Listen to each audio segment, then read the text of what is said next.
Hi, my name is Annie Semmelroth with Stone Adventures, and this is how to tie a figure 8 knot.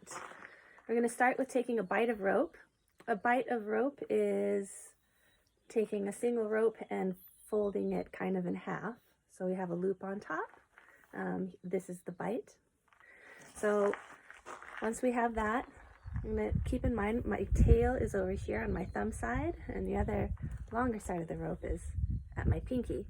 So I've made kind of an alien head here with the bight.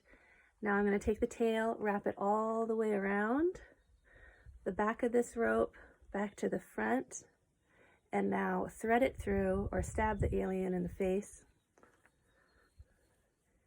and have a figure 8 knot at the end of that, right? Now some people have, there's a lot of different methods and ways to talk about doing this. Some people talk about putting a double twist and then threading it.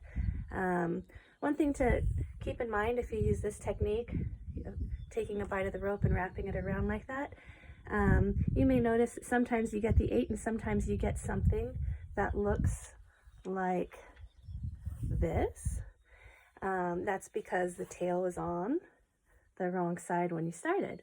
If you start with the tail on the opposite side, not on your thumb side, it won't give that full loop. So try this a couple times.